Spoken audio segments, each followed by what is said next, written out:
I added the most wanted features from Minecraft Bedrock Edition into the Java version of the game. For as long as I can remember, there's been a massive rivalry between these two versions of Minecraft, but I figured why not just have the best of both worlds? It should be noted that there are a lot of parity issues between Bedrock and Java, so I'll only be covering the ones that directly add features into the game rather than modifying existing features. So with that pesky intro out of the way, let's get started. Alright, so the first feature that I've added here from Bedrock Edition is the ability to light a campfire with your body if you're on fire. So normally, if I was on fire and I stepped onto here, then nothing would happen. But if I step on the fire, and now I step on the campfire, as you can see, the campfire lights itself. And this is using a datapack which you can download for yourself in the description. This might not seem super useful at a glance, but I figured it's just a really cool feature that never got its way into Java Edition. The next feature that I've added in is, in my opinion, pretty cool. This one actually took a lot of finicking and fiddling to get right, and you might be able to see what I'm doing here. But basically, when you play a music disc, particles will appear over the jukebox. So enough with the explanation, let me just show you.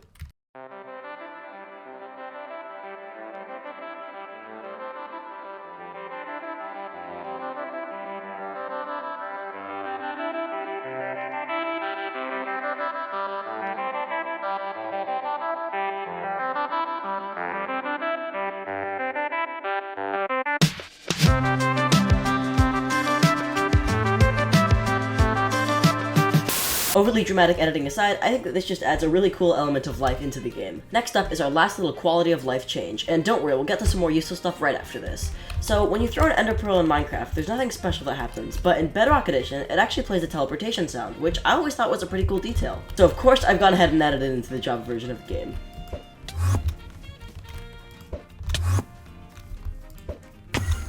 And if you've always thought that was there, you're actually wrong. Go try it right now in a single-player world. I guarantee you there will be no sound if you're playing on Java. Getting into the more useful side of things, I've added in 2 crafting recipes that I feel that Java Edition desperately needs.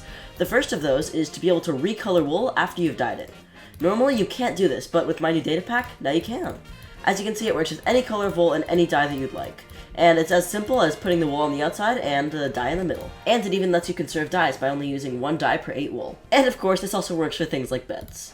If you're like most people, then you'll probably know that skeletons drop arrows when killed. After all, they shoot us with arrows, so why not drop them? It just makes sense. But did you know that pillagers don't? That's right, these guys right here, even though they are clearly shooting at me, don't even drop any arrows. Until now.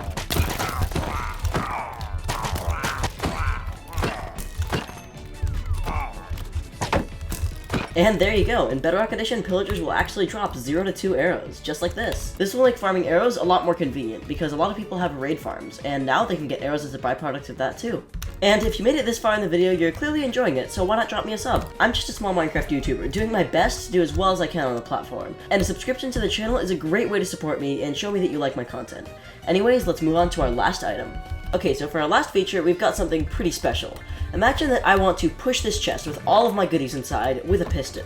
As you can see, I can't do it, and it just won't let me. The reason for this is that there's something in Minecraft called a tile entity. Now, anything like a chest, a furnace, or anything that can even contain items can't be pushed with a piston.